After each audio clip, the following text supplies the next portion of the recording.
ओम शांति। आज 7/1/1977 के अव्यक्त महावाक्य। टाइटल है विश्व कल्याणकारी कैसे बने। उसके ऊपर बाबा ने क्लास कराते हुए कहा, सभी आवाज से परे अपने शांत स्वरूप स्थिति में स्थित रहने वाले का अनुभव बहुत समय पर कर सकते हो। आवाज में आने का अनुभव ज़्यादा कर सकते हो या आवाज से परे रहने का अनुभव ज़्यादा समय पर कर सकते हो। जितना लास्ट स्टेज अथवा कर्मातीत स्टेज समीप आती जाएगी, उतना आवाज से परे शांत स्वरूप की स्थिति भी अधिक प्रिय लगेगी। इस स्थिति में सदा अतीन्द्रिय सुख की अनुभूति हो। इसी अतीन्द्रिय सुखमय स्थिति द्वारा अनेक आत्माओं का सहज ही आह्वान कर सकेंगे और वह पावरफुल स्थिति विश्व कल्याणकारी स्थिति कही जाती है। जैसे आजकल साइंस के साधनों द्वारा सब चीज़ें समीप अनुभव होती हैं।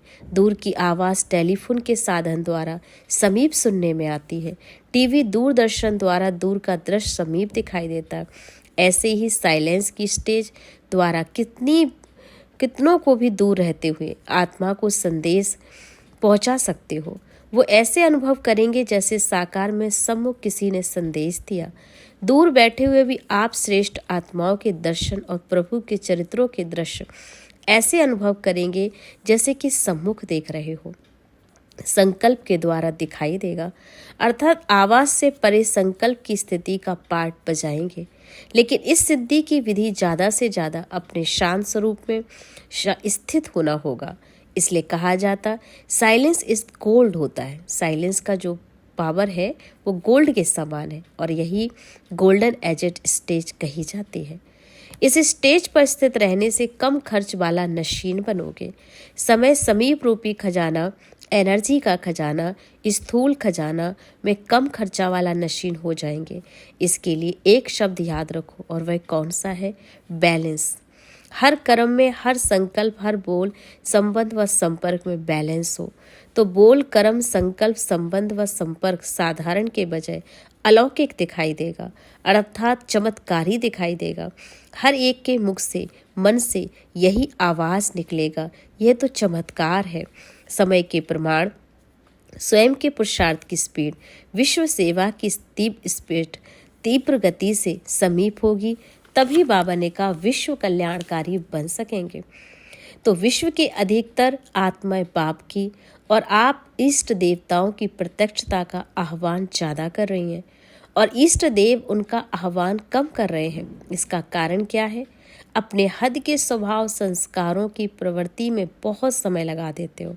जैसे अज्ञानी आत्माओं को ज्ञान सुनने की फुर्सत नहीं, वैसे बहुत से ब्राह्मणों को भी इस पुरुषार्थ में पावरफुल स्टेज पर स्थित होने की फुर्सत नहीं मिलती। इसलिए ज़्यादा रूप बनने की आवश्यकता है और वो ज़्यादा रूप क्या होगा? ज्वाला रूप बन जाओ। तो बाप दादा हर एक की प्रवृत्ति को भी देख रहे हैं और मुस्कुरा रहे हैं। कैसे टू मच माने बिजी हैं बच्चे, बहुत बिजी रहते हैं। वास्तविक स्टेज में सदा फ्री रहेंगे, सिद्धि भी होगी और फ्री भी रहेंगे।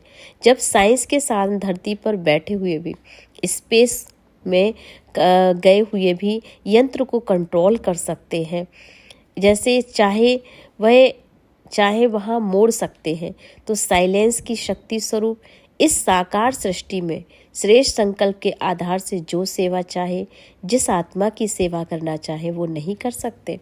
लेकिन अपनी अपनी प्रवृत्ति से परे अर्थात उपराम रहो, तभी तो अंतरिक्ष में विमान अपने कंट्रोल में काम करता। इसी प्रकार से आपकी स्थिति से आप दुनिया को अपने कंट्रोल में चला सकते हो। जो सभी खजाने बनाए हैं ना, वह स्वयं के प्रति नहीं, विश्व कल्याण के प्रति भी यूज करो। समझा? अब क्या करेंगे?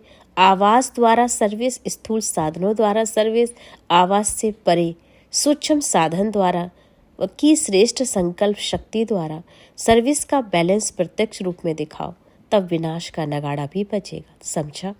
क्या प्लान बनाएंगे? बहुत बना रहे हो ना, बाप दादा भी प्लान बता रहे हैं। तो प्लान्स ठीक ना होने के कारण मेहनत ज़्यादा करनी ही पड़ती है। तो विशेष कार्य के बाद विशेष रेस्ट भी लेते हो तो फाइनल प्लान में अथकपन का अनुभव करेंगे। ऐसे सर्व शक्तियों संपन्न सभी आत्माओं को बाबा ने याद प्यार दिया और हम बच्चों की ओर से बाबा को भी याद प्यार नमस्ते।